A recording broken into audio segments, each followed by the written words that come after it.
desa yang paling ujung berbatasan langsung nanti dengan Kutai Barat.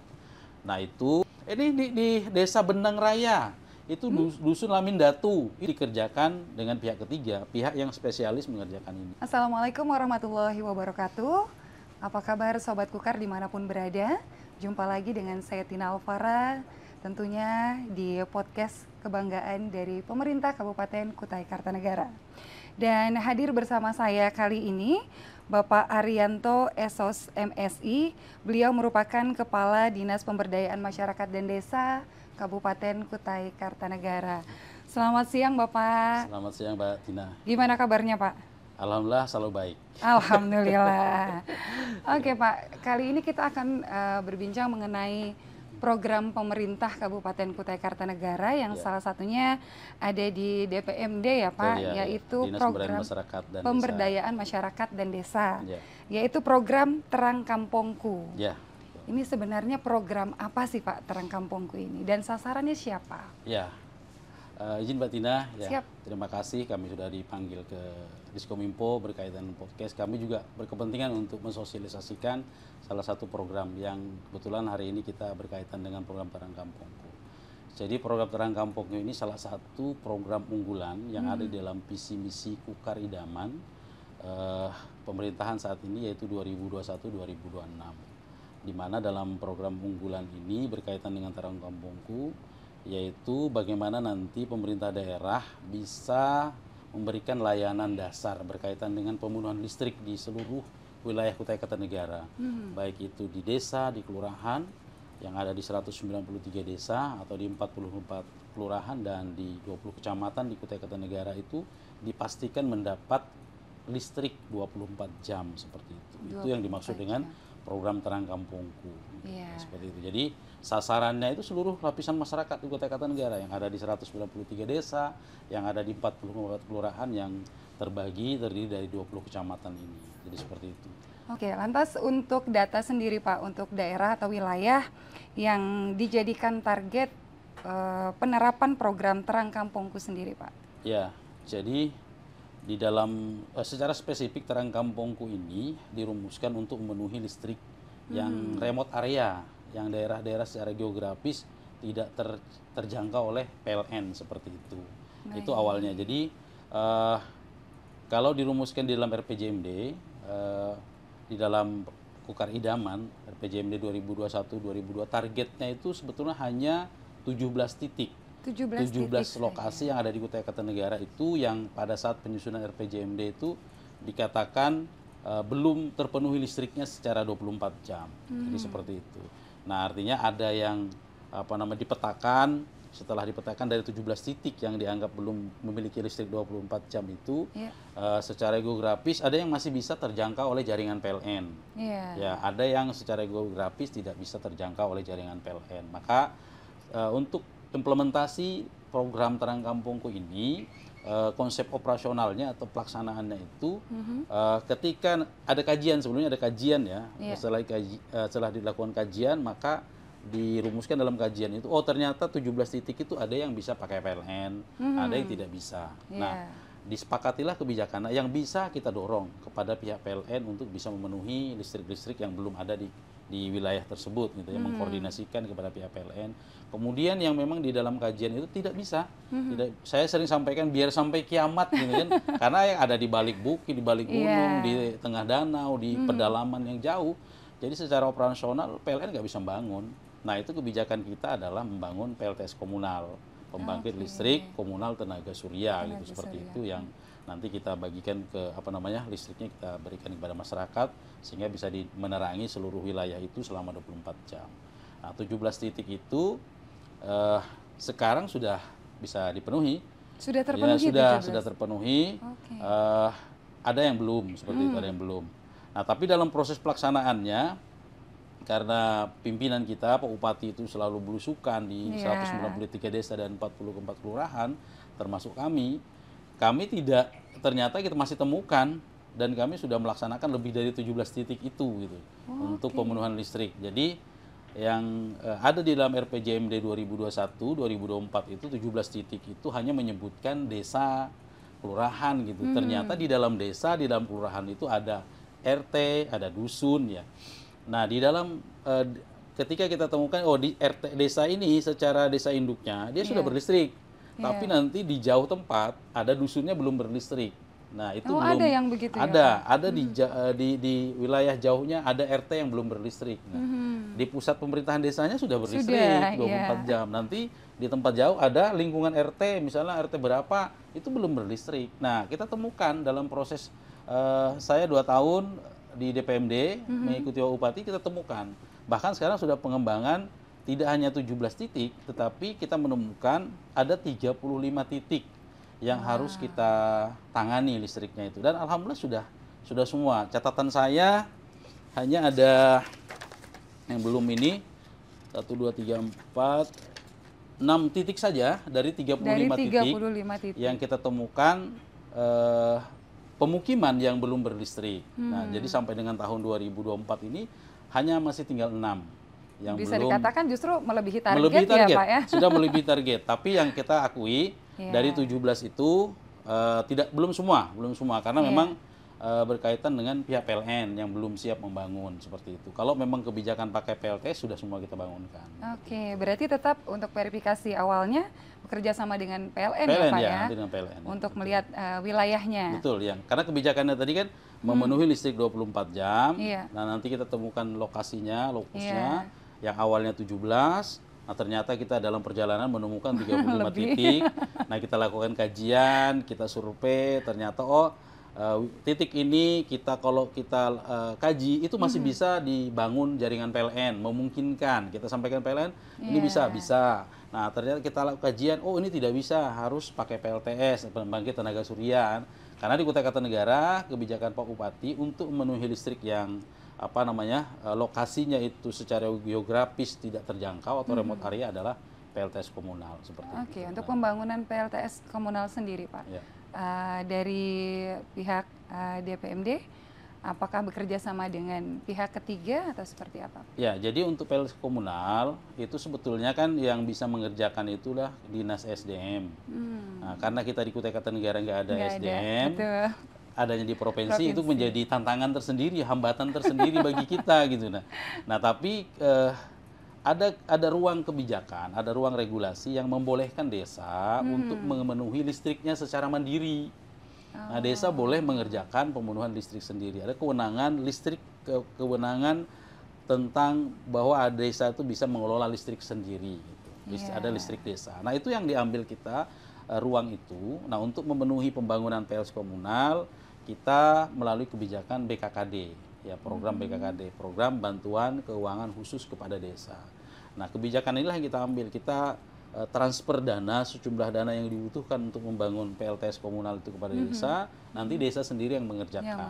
Ya, nanti mereka bermitra dengan pihak ketiga, nanti desanya. Karena di dalam kewenangan desa itu boleh membangun sendiri kebutuhan listrik desanya.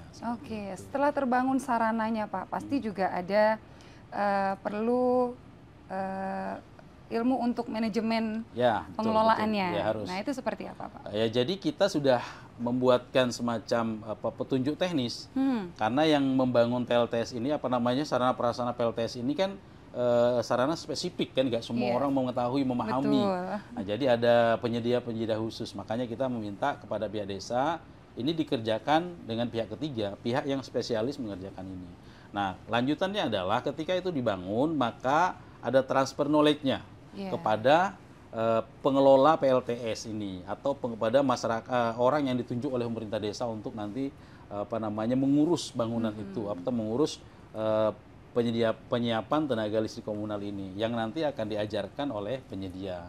Itu sudah syarat wajib seperti itu. Maka setiap dibangun nanti salah satu kegiatannya, poinnya adalah mereka harus melatih orang yang ditunjuk oleh pemerintah desa yang akan melanjutkan memelihara bangunan itu sampai nanti bisa berkelanjutan. Makanya minimal 3 orang, ada pemuda yang ditunjuk oleh kepala desa untuk dilatih oleh penyedia untuk memahami semua teknis PLTS komunal itu nanti untuk keberlanjutannya. Sudah siap gitu ya. Oke, dari DPMD sendiri diawali dengan survei, dikatakan lokasi itu layak untuk dibangun, dikelola, ditransfer ke desa. Selanjutnya dari DPMD sendiri apa ada pemantauan, evaluasi seperti itu atau juga monitoring, Pak? Pasti. Jadi kami terus mengawal karena tugas DPMD itulah pembina, fasilitasi desa ya, mendampingi desa dan masyarakat desa. Jadi hal-hal yang memang menjadi kebutuhan desa itu selalu kami monitor, kami evaluasi. Ketika ada kendala ya kita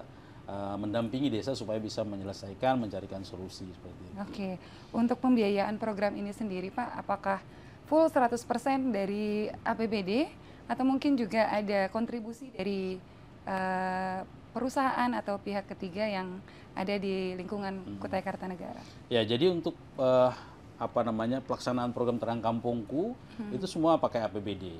Nah, semua pakai APBD dan ada juga yang memang karena masuk program PLN itu dikerjakan PLN kan seperti itu. Iya. Nah, jadi alhamdulillah dari 17 titik itu kemarin kita sempat dibangunkan oleh SDM Provinsi di 2021 itu membangun di Desa Anggelam, di 2022 membangun itu di tantangannya di atas air ya Pak? Membangun di Desa Menamang Kiri, Menamang Kanan ada 3 lokasi yang dibangun oleh 3 titik yang dibangun oleh SDM Provinsi.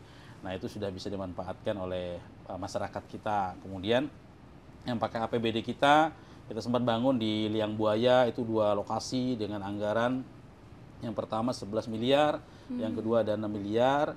Terus kita bangun di Tunjungan itu ada 4 titik karena pemukiman Tunjungan itu terpisah. Desa induk dan dusun. Berjarak ya Pak ya. Ya, desa induk juga berseberangan. Ada yang desa di seberang sini, ada yang sebelah kiri, sebelah kanan sungai. Itu harus kita bangunkan terpisah juga. Di dusunnya juga seperti itu. Kita bangun sampai 4 titik kita bangun. Itu rata-rata 1 titik itu 4 miliar.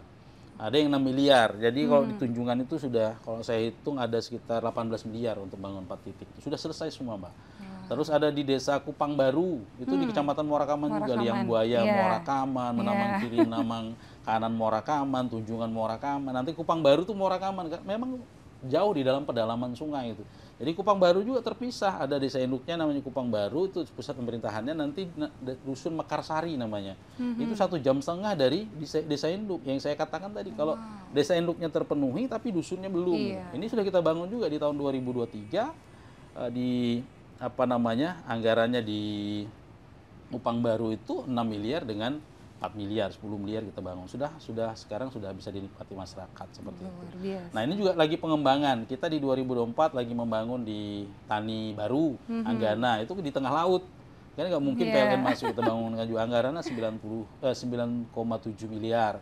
Nah, kita juga pengembangan peningkatan kapasitas karena PLS komunal ini hanya bisa untuk penerangan. Ya, untuk penerangan, belum bisa nanti ke fungsi listrik lainnya, misalnya televisi, kulkas, kipas angin, mesin cuci itu kalau dipakai mereka itu belum sampai besok sudah habis gitu seperti itu.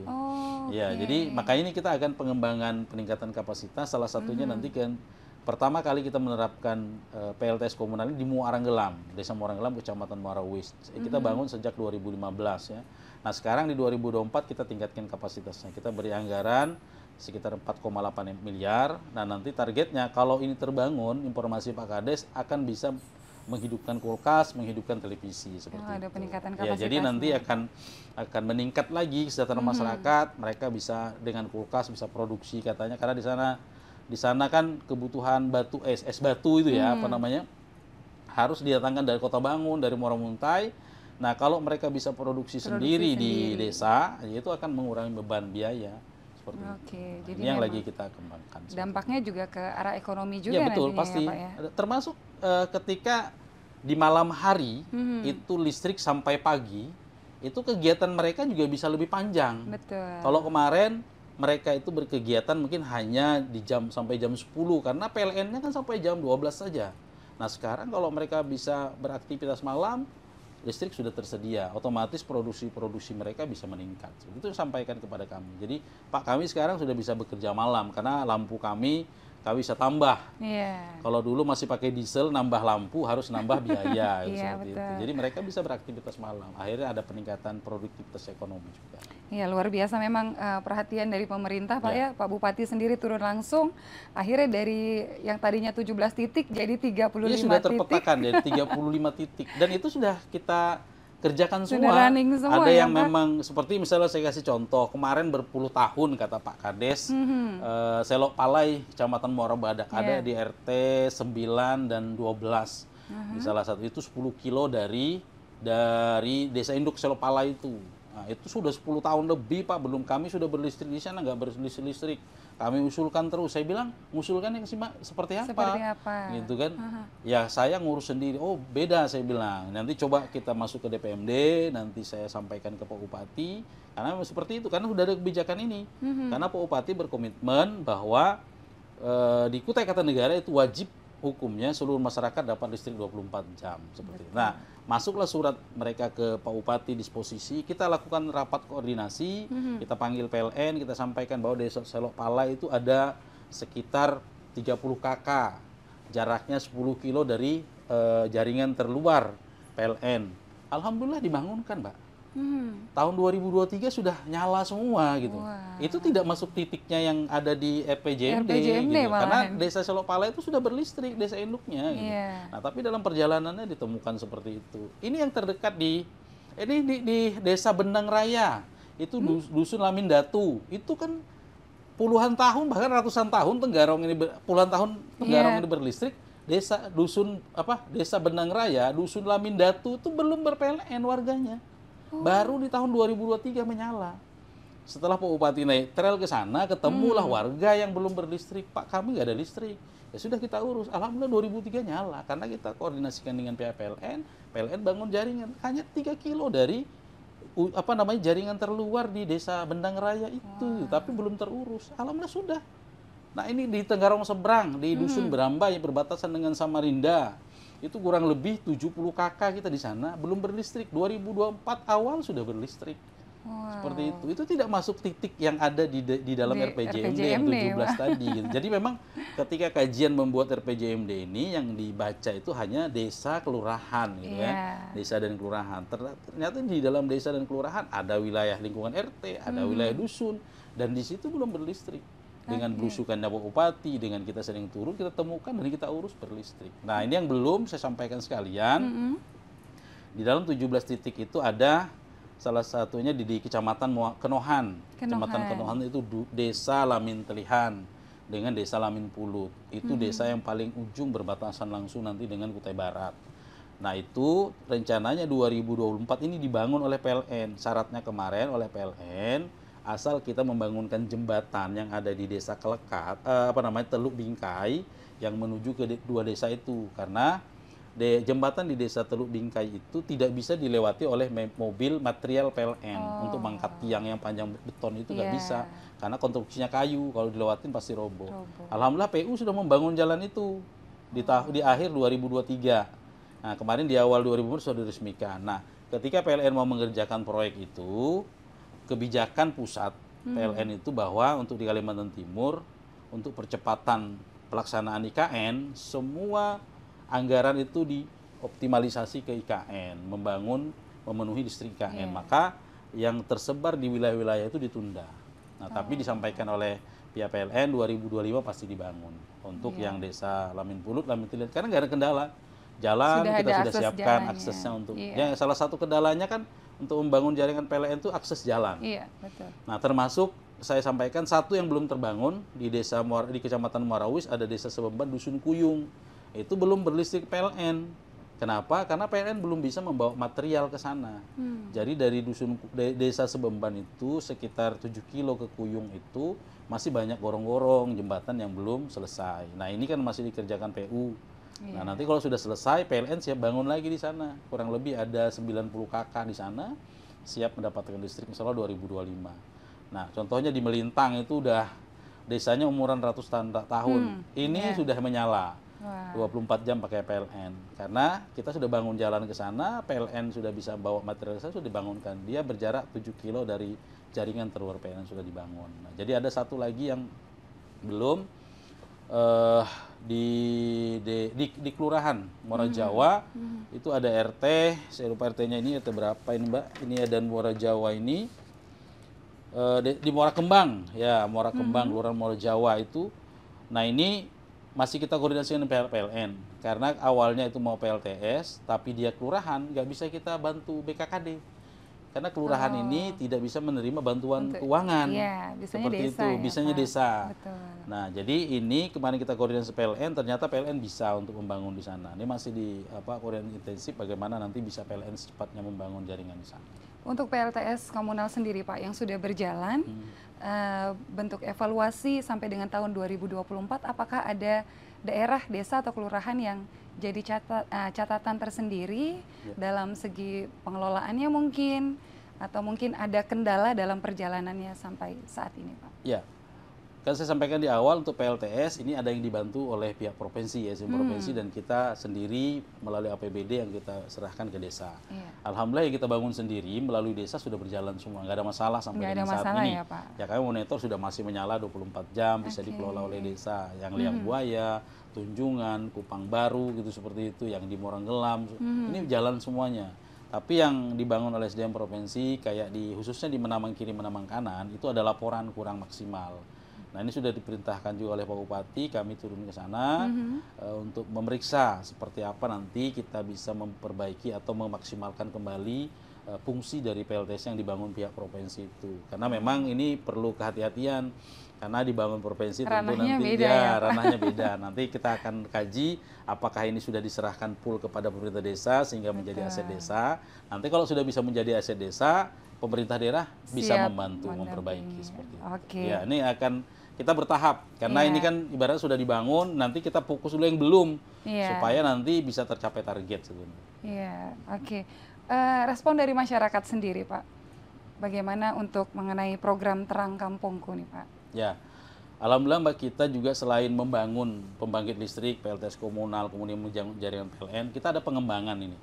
Jadi Terang Kampungku itu juga salah satu yang kita inginkan bagaimana LPJU, lampu penerangan jalan umum itu bisa dinikmati masyarakat. Ini sudah kita mulai sejak 2023 juga. Ada beberapa desa beberapa desa yang kita beri bantuan BKKD untuk membangun LPJU. Nah, ini kalau yang PLTS ini kan tidak semua desa, kan hanya beberapa desa seperti itu. Kalau yang dapat listrik 24 jam pasti mereka sangat senang gitu. Saya sudah menerima beberapa video yang sampaikan di Melintang itu, udah terima kasih ratusan tahun Pak, kami belum ada listrik masuk. Bahkan untuk jaringan rumah itu kilometer itu dimintakan Pak Bupati bantuan ke perusahaan Bayan Group.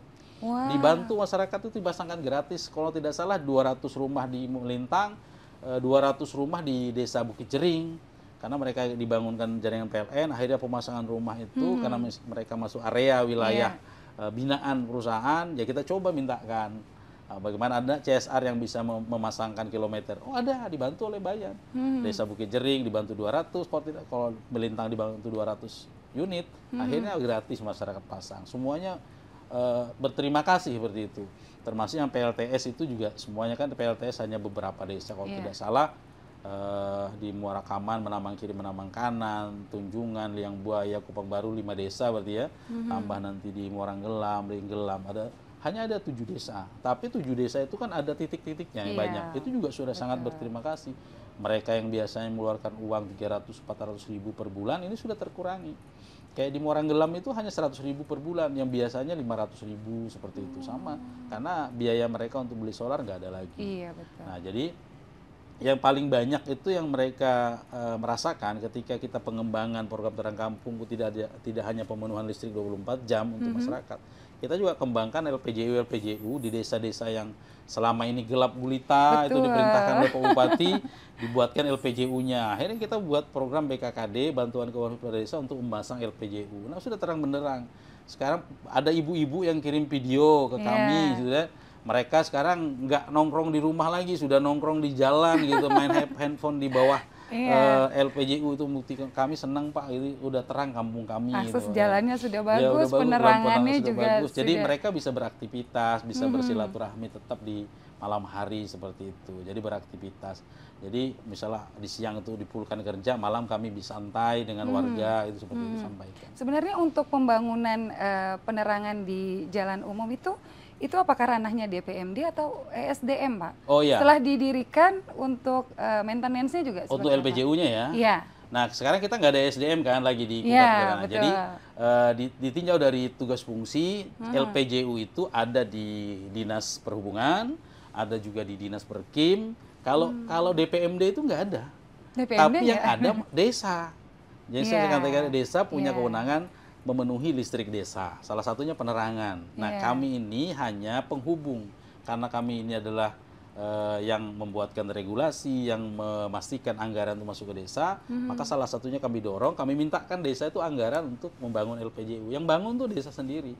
Cuman kami menginventarisir, oh desa A, desa B ini belum ada LPJU, boleh diusulkan. Ketika pimpinan ibaratnya setuju terhadap kajian kami, laporan kami bahwa desa ini bisa diberikan bantuan BKKD untuk LPJU, ya sudah diberikan anggaran. Ya kami kawal. Kami informasi Pak Kades, kamu dapat anggaran misalnya 300 juta, 250 juta untuk membangun LPJU-mu. Mereka sendiri yang kerja. Nah, mereka sendiri. Kami nggak ada pegang anggaran untuk itu. Nah, jadi kita dengan dengan Perkim, dengan Dinas Perhubungan itu sudah bagi klaster. Jadi nanti untuk penghubung LPJU, penghubung antar desa atau jalan poros itu urusannya Dinas Perhubungan gitu kan. Untuk nanti Perkim nanti sama seperti itu, untuk pemukiman yang tidak padat itu bisa dikerjakan Perkim. Nah, nanti kami mengerjakan bukan kami yang mengerjakan, tapi desa itu mengerjakan hal-hal yang memang nanti di luar yang sudah dibagi ke Perkim, yang di luar sudah dibagi ke PU. Oke, berarti ranahnya DPMD ini sifatnya memberikan bantuan ke desa. Iya, memberikan bantuan nanti ke desa. desa yang melaksanakan sendiri, betul ya. Oke, baik. Untuk jangka panjangnya sendiri Pak, program Terang Kampungku, ada target di tahun berapa bahwa Kutai Kartanegara harus selalu nyala, terpenuhi listriknya 24 jam? Saya pikir 2025 kalau nanti PLN membangunkan desa Lamin Pilihan sudah 100%. Sudah selesai ya Pak? Tinggal nanti kita mungkin untuk pengembangan LPJU. Nah, LPJU ini ada kendala sebetulnya karena dia harus bayar. Nah, misalnya desa perhubungan juga harus ada pembayaran beban kan, pemakaian listrik itu setiap bulan, itu yang masih jadi kendala. Jadi kalau desa sudah menyampaikan kami, Pak, kalau kami pakai LPJU yang dari PLN itu rata-rata pengeluaran desa per tahun tuh 60 juta untuk bayar LPJU, beban LPJU itu. Nah, tapi kami sudah juga menyampaikan nanti ada mungkin rencana bagaimana nanti kita mengkaji, misalnya ada porsi-porsi anggaran yang bisa digunakan untuk membayar tagihan LPJU itu. Jadi ini pilihan kan, kita menginginkan wilayah Kutai Kartanegara terang benderang, tentu ada biaya bebannya juga. Nah, ini kemarin kalau kita membangun LPJU lewat desa sudah menyampaikan beban kami untuk membayar ada yang 40 juta, ada yang 60 juta per tahun seperti itu. Nah, ini nanti kita akan rumuskan seperti dana apa yang bisa digunakan untuk membayar beban itu. Oke, berarti nanti ada program lanjutan terkait itu ya Pak? Atau harus ya, terkait regulasinya kan, seperti itu? Karena program Terang Kampung ini paling disenangi masyarakat saya lihat, karena memang siapa sih yang Kebutuhan, enak Pak. gelap gulita gitu ya. Sampai enak gelap gulita. Kita mungkin kalau di kota nggak akan pernah merasakan gelap, tapi kalau teman-teman desa itu sudah, kalau yang nggak pakai listrik PLN atau LPTLS, dia hanya sampai jam 12 malam, setelah itu gelap gulita, Pak. Siang nggak ada listrik lagi, kalau HP mati mau ngecas di mana gitu kan. Kalau juga rasa aman sih Pak iya, ya. betul. Karena makanya LPJU itu kita kembangkan bagaimana nanti lingkungan desa itu bisa aman. Oke, baik Bapak. Apa yang ingin disampaikan Pak kepada masyarakat terkait juga program Terang Kampungku khususnya dan juga program-program lainnya dari DPMD Kutai Kartanegara? Ya, izin baik pada kesempatan ini saya sampaikan, alhamdulillah kami di DPMD itu secara penugasan untuk mengawal 23 program dedikasi itu ada yang spesifik, ada 6 program yang diminta untuk kami kawal, baik kami laksanakan sendiri atau kami mendampingi untuk melaksanakan. Yang pertama ada program Terang Kampungku yang kita sudah jelaskan ini ya. Ini kita mengawal supaya bisa terlaksana. Alhamdulillah target 17 itu selesai, bahkan menambah kita. Artinya kalau menambah itu sudah sangat kita detailkan, kita pastikan nggak ada lagi seluruh wilayah Kutai Kartanegara yang nggak bisa berlistrik. Nah, karena kita tambah terus seperti itu. Nah, yang kedua ada program air bersih desa, ini kolaborasi juga dengan Perkim. Ya, jadi kami memastikan nanti 193 desa, 44 kelurahan itu memiliki air bersih. Air bersih itu air yang siap dikonsumsi seperti itu ya, untuk kebutuhan hari-hari. Kalau air kan banyak sekali, Sungai Mahakam ini kan banyak danau sudah berlebih-lebih, tapi kan itu bukan air yang layak ya. Nah, belum cukup sebagai air bersih, itu dipastikan. Jadi nanti kalau tidak ada Pamsimas dibangun oleh Perkim, kalau nanti mungkin juga ada kebijakan bupati, mungkin Perkim terlalu overload kegiatan, misalnya per tahun itu nggak bisa, bisa dilimpahkan ke desa melalui BKKD. Ada yang sudah kita contohkan di 2023, Desa Perangkat Selatan itu dibantu 600 juta untuk menambah kapasitas air bersihnya. Alhamdulillah sekarang mereka memenuhi semua kebutuhan warganya. Itu dibangun sendiri oleh jadi desa. Mandiri juga ya, boleh sama kayak Terang Kampungku juga. Sepanjang nanti kajian kami ada desa yang belum memiliki air bersih desa. Kami lihat kemampuan pemerintah desanya. Nanti dia bisa kita beri BKKD. Kan ada juga nanti kapasitas perangkat desanya yang belum kami yakini bisa mengelola uang ratusan juta atau miliaran gitu, seperti itu. Itu nanti daripada bermasalah ya kita pending. Biar Perkim saja yang kerja. Tapi kalau kami yakini kapasitas pemerintah desa itu bisa dibantu, kami yakinkan minta ke desa aja langsung gitu, seperti itu, dikasih uangnya. Nah, itu seperti itu pendampingan kami. Kemudian kita mengawal juga program keluarga peduli kesehatan. Peduli kesehatan. Jadi kami itu DPMD ranahnya adalah bagaimana optimalisasi dan revitalisasi posyandu. Makanya kami ada melatih kader posyandu balita. Kader posyandu kita itu 799 posyandu di Kutai Kartanegara. Kali 5 kader itu 3.995 orang yang kami harus dampingi, kami latih untuk bisa melayani masyarakat. Tapi kami tidak nyerah, kami perlahan sudah kita lakukan. Alhamdulillah dengan dilatihnya kader posyandu, stunting kita menurun. Ya, itu masuk poin juga kemarin, bagaimana kepahaman kader posyandu tentang stunting, akhirnya mereka bisa mensosialisasikan ke warga, akhirnya mereka bisa mendampingi penimbangan pengukuran di posyandu, kita dapat prestasi turunnya stunting kita, seperti itu. 3 sudah ya. Kemudian ada program pertanian, ya, pertanian dalam arti luas itu kita mengawal, ada BUMDesa yang diminta mengelola potensi pertanian. Nah, jadi nanti ada BUMDesa yang bergerak di bidang pertanian. Ini sudah kita dampingi, ada 30 desa yang kami dampingi saat ini untuk bagaimana intensif mempelajari pengembangan usaha pertanian. Nanti mereka yang akan bergerak di situ. Di Tenggarong Seberang, di Marangkayu, di Morakaman. Ini lagi proses, nanti akhir tahun ini sudah selesai. Kita pendampingan dengan ada satu lembaga pemberdayaan di Yogyakarta. Itu kerjasama dengan Dinas Pertanian juga, Pak? Ya, sama-sama. Sama-sama dengan Dinas Pertanian. Mereka untuk membina petaninya, kami membina BUMDesnya, seperti itu. Iya, betul. Nah, ada juga program aparatur negara bahagia. Nah, kita membayarkan BPJS Kesehatan bagi kepala desa dan seluruh perangkat. Kita bayarkan, kita jamin kesehatan. Nah, kita juga sekarang membayarkan BPJS Ketenagakerjaan seluruh kepala desa, perangkat desa, seluruh anggota BPD yang jumlahnya kepala desa dan perangkat itu 1.600-an. Kemudian BPD itu 1.572 orang atau 27 orang. Kemudian 9.300-an RT. Karena RT kita itu 3.176 dikali 3 orang. Jadi 3.000-an lebih pengurus RT itu kita bayarkan BPJS Ketenagakerjaannya. Seperti itu. Ini yang lagi berproses karena kita melaksanakan implementasi program aparatur negara bahagia, seperti itu. Nah, termasuk kita juga melaksanakan program Disapa, digitalisasi pelayanan publik. Nah, kita di tahun 2023 sudah menerapkan namanya Sipacar Kuda, sistem pencairan keuangan desa. Yang dulunya desa datang ke datang ke kecamatan, datang ke DPMD, datang ke BPKD. Dulu DPMD kayak pasar itu. Penuh ya, Saya Pak? pusing kerja di situ. Sudah akhir tahun. Nah, jadi sekarang udah nggak ada satu orang pun yang datang ke DPMD itu membawa berkas untuk pencairan karena kita menerapkan digitalisasi. Mereka cukup upload di desa, sudah sampai pencairan ke DPMD. Termasuk SPJ? Sampai SPJ.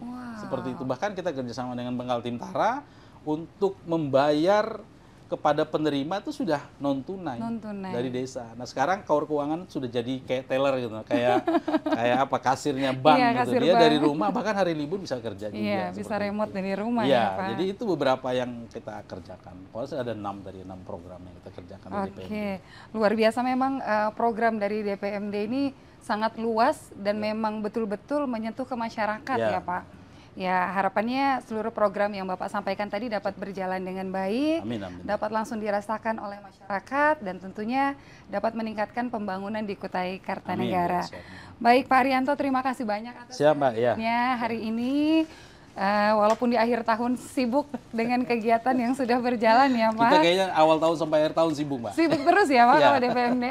Dan semoga pembinaannya di seluruh masyarakat tingkat desa dan kelurahan dapat berjalan dengan Amin, lancar ya, untuk bisa memberikan pembangunan yang terbaik di Kutai Kartanegara. Siap. Baik viewers dimanapun berada, demikian tadi obrolan kita bersama Bapak Arianto SSMSI, Kepala Dinas Pemberdayaan Masyarakat dan Desa Kabupaten Kutai Kartanegara. Semoga apa yang disampaikan hari ini dapat menjadi insight positif bagi kita semua, dan tentunya besar harapan kita pemerintah Kabupaten Kutai Kartanegara dapat bersinergi bersama seluruh masyarakat untuk bersama-sama memberikan yang terbaik untuk Kutai Kartanegara. Amin. Baik, saya Tina Alfara, terima kasih. Wassalamualaikum warahmatullahi wabarakatuh. Waalaikumsalam warahmatullahi wabarakatuh.